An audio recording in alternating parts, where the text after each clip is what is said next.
Hello ladies and gentlemen, and welcome to my channel Tech with Eddie, which is all about integrating your IT devices with your preferred smart home ecosystem. Anyways, my videos are all about using DIY platforms and their plugins to integrate my not so certified IoT devices into Apple HomeKit. The most important thing here is to get the same rich smart home experience by spending less. So please do take a look and don't feel shy to hit the like and subscribe button to always follow along. So on my continuous quest, in today's video, we will integrate the BroadLink Pro into Apple HomeKit and get that ultimate control for all of those IR devices.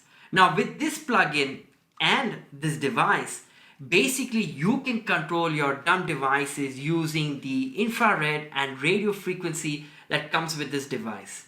This way you can get rid of those old remotes and get that ultimate device control into Apple HomeKit plus use the voice assistant.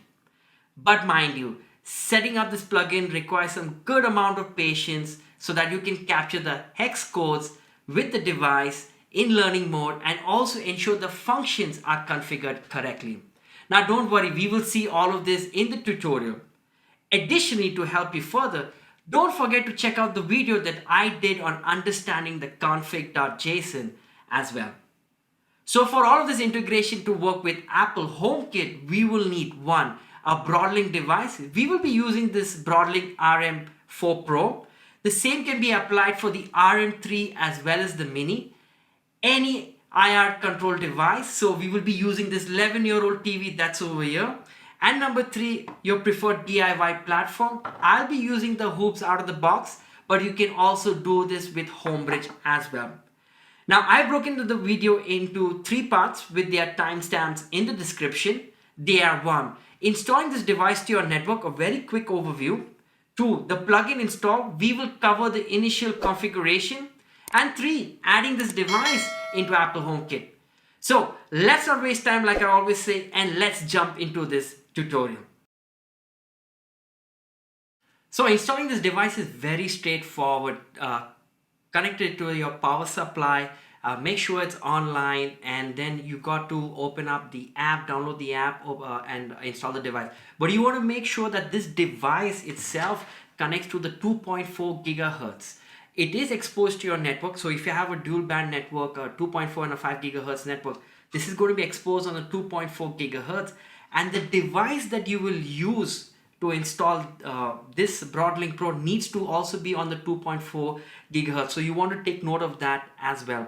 Now to go on the 2.4 gigahertz is all you got to do is take your device and move further away from the router. So this automatically, your router will push the device on the 2.4 gigahertz. Now, once you've gone ahead and installed the device onto your network, then you don't have to be worried that your primary device needs to be on the 2.4. It'll automatically be exposed to your device after the installation is complete. But you want to make sure there's one option you need to disable to have this device completely controlled by HomeKit. So you want to do is open up BroadLink app and you want to tap the device, in this case over here, and you want to go tap on the 3 dots over here and you want to scroll all the way down and you want to make sure the lock device is disabled. As per the developer's webpage, this allows the device to be completely controlled. If it's locked, you may lose the control or even have it exposed to the plugin. So you want to make sure this is disabled to have a complete control. And that's about it on the having this device. Very straightforward. You just want to make sure that the device is unlocked. So make sure that is disabled. Now let's go ahead and install the plugin and move ahead with the tutorial. Now, before we go ahead and install the plugin, I just want to quickly show you how many BroadLink plugins are available as of today. So if you go down to the web page and you just type in BroadLink, you are going to see a lot of plugins available.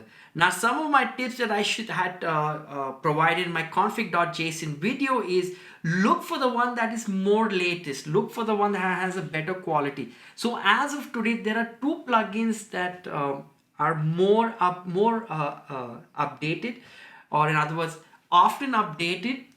So it's the BroadLink RM and the BroadLink RM Pro. Now the plugin that we will be using is the BroadLink RM Pro, because this plugin itself updates more often and also got a lot more accessories compared to the other ones. So in this case, when you go to the accessories sections, you will see that it supports 13 different types of accessories. But if you are to go to the other plugin and validate, you will see that it only has around 8 devices that is supported. So what are we going to do? We are going to install the one that is over here, the BroadLink RM Pro. Okay, so we are going to go to hoobs and we're going to access our interface. We're going to go to plugins, search, and we're going to install this plugin. So while the plugin is being installed, like I said in the introduction of the video, you have to be very patient to set up this plugin and the device, because every time you send out a QR or IR code to your device, the BroadLink device itself is also registering at the same time. So you want to make sure that the BroadLink device and your device that you're capturing the hex codes are all in clear line of sight. Okay, so you want to make sure they are close to each other. So when you're sending in, when you're using your remote to learn the hex codes, you want to make sure you're pointing it to the IR device as well as the BroadLink Pro. So this way you are confirming that the hex code or the IR command sent to the BroadLink device is also being captured by this device over here, like this IR device, and the instructions are being received clearly. So what are we going to do is, let's go let the plugin installation complete, and let's go with the initial configuration just to expose this device into our Apple HomeKit. So when you go to install plugins, go to configuration, you are going to see this information over here, and the guide that we're going to use is this one over here, the BroadLink Pro. Very detailed, always updated by the developer. And let's go into the installation section, and you will see over here some of the information on how to add the device to the plugin. So in this case, you will see the host. So we will take this information. Alternatively, I've also added in the link with all the detailed information of how this plugin can add in those 13 accessories. Very detailed. So for the initial configuration, let's go ahead and expose the device and enable those two switches called the IR learn and the scan frequency buttons. So I've already gone ahead and created this configuration, so I'm just going to copy all of this and paste it in the configuration over here. So I'm telling that to enable the buttons for scan frequency and also the learn button as well as the welcome message. This is the IP address of this device, so you want to make sure you have reserved the IP address. You will also need to put in the MAC address, as also inform that the RM4 also comes with the radio frequency supported. So you want to enable 2 of these values. So let's go ahead and save changes.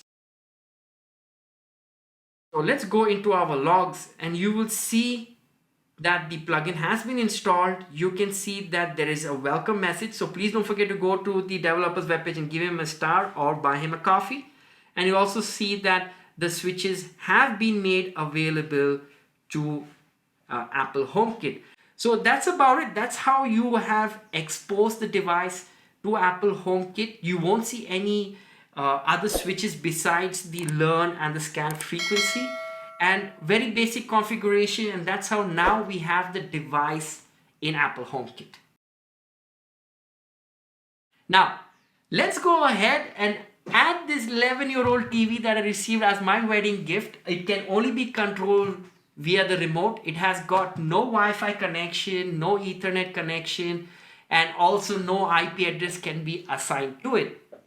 And Before we go adding on to this TV, like I said earlier, you want to make sure that the Broadlink device and your IR control device have a clear sight and in line with the IR command. So when I press in the IR command from this remote, you want to make sure that the device, the Broadlink device as well as TV are in clear line of sight. You don't want to keep the Broadlink device on the other side and you're hitting it on my end, and then the TV is not receiving the command. What happens with this is you are not going to be sure the hex code that you captured is aligned with the device that you want to control. So please make sure that the Broadlink device is aligned with the IR receiver of the device that you are going to control. So first things first, what we're going to do is let's go to the tutorial, and you want to make sure you go to accessories and let's go to the TV section. Okay, now there is a config over here we can copy,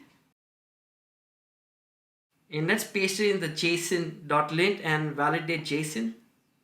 So you just want to quickly correct all of the errors. Comma. Obviously, it's very important to have those commas to differentiate everything. So one more over here. There you go. So we have the hex code for the TV already over here, and if you go through the instructions over here, the guide is very clear. These are all of the values you can add in for TV. So if you have an IP address, you can put it on duration, off duration, all of that information is all over here, and all you got to do is add in. There's one more thing I need to highlight over here is you can also add in a subtype. So you would add in a type and then a subtype if you're using a stereo system or a receiver or even a stick. And then you can also put in the data. Now these are all of the values that you will put in for this TV. Now another reminder is when you're looking to learn the IR codes for any of those 13 devices that the plugin can enable, you want to look at the remote, what functionality is available first. That's the tip. And then you want to go on to the guide and see what you can cross, what you can use in aligned with the remote that you have. So if you follow the guide completely and if it's not aligned with the remote, then you're going to have issues. So you want to make sure you look at the remote, you look at the functionality of the device. So in case, if it's an air conditioning, if it only has the feature of cooling, then what you want to do is use the air conditioner device type. If you're using an air conditioner that has both heating and cooling, you want to use the heater and cooler device type. So you want to make sure, you want to first understand what device you're using, and then second thing is you want to make sure the remote is aligned as well with the device types. Now let's go ahead and copy this code of the TV that I have over here, the Broadlink. So I've created some various .json files just to speed up with the tutorial and to show you how it works. So in this case, we have the .json pasted over here. Now what we want to do is we want to go ahead first and paste in the on code and off code. All right, so very simple. In this case, what we're going to do is we're going to go back to the hoobs instance, and what we're going to do is we're going to keep the logs section open. Okay, so what you want to do is you want to keep the logs window open. You want to make sure you have the button over here ready, and the process is like this. You turn on the learn button, the light over here turns on orange, and then what you're going to do is you're going to click on any of the buttons that is aligned with the functionality of the device. So in this case, we want to turn on the TV. So what I'm going to do is I'm going to put this device into learning mode. I'm going to point my remote towards the Broadlink device, which is aligned with the IR receiver of the TV. And then we're going to capture that first code. So let's do that first. So we're going to put this into learning mode. We see over here, the light has gone into orange. And all I'm going to do is turn on the TV. You see over here, it has picked up the code for the on. So what I'm going to do is I'm going to copy over here and I'm going to paste it into on. Okay. Now, To turn off the TV, I'm going to do the same thing. I'm going to go into learn mode and turn off the TV again. So I'm going to go into learn mode. I'm going to turn it off. So that's the code over here.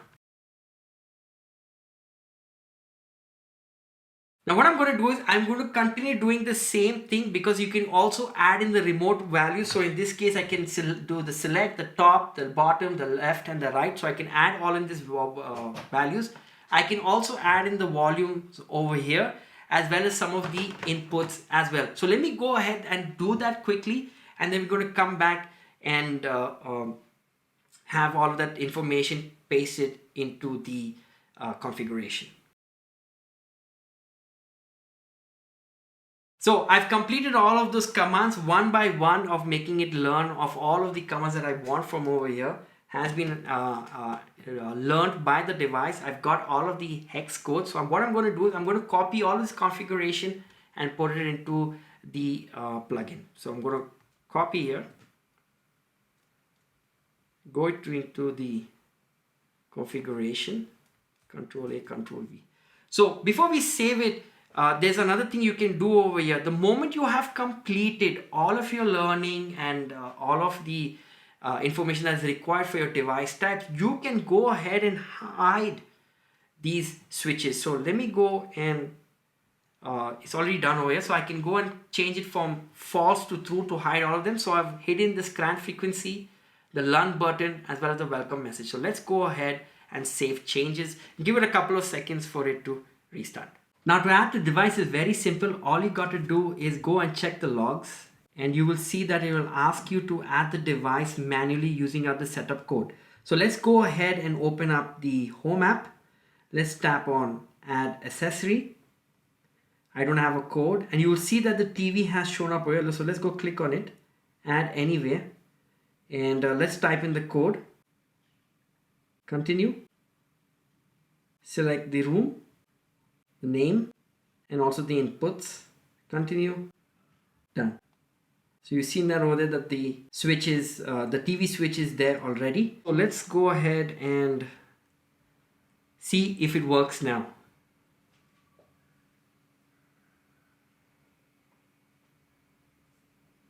So the TV comes on, and if I turn it off, you see that TV is gone off as well. So this confirms that the BroadLink device now can get the on and off functionality from the TV. And then once you get this done, you can again relocate this device into a central location. But again, clear line of sight. If there's any kind of material that blocks the IR message from here, the device won't be able to turn on and off. I have gone ahead and configured and mapped the codes to the remote over here. So I'm just going to copy all of that and paste it into the configuration. And I'm going to save changes.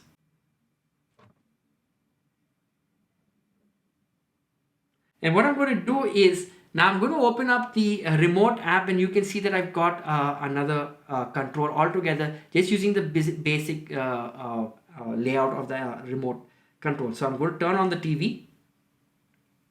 Okay, and I'm going to go to the remote. I'm going to select the TV, and in this case, the select button over here is to choose the input. So I can choose the input right over here.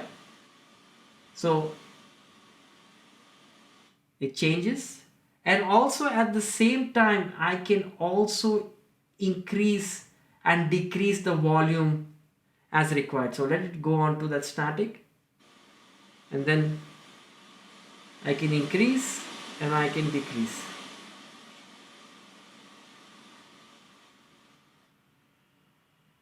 And I can also go and turn off the TV. Finally, there we are. Collaboratively, we have added the BroadLink RM4 Pro into Apple HomeKit, and also added this 11-year-old TV into it.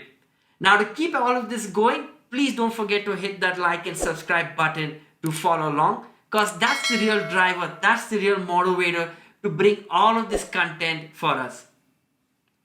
And if there's any doubt that I can help with, don't feel shy to leave a comment in the down below, so I can always assist and also provide some answers if I can do as much.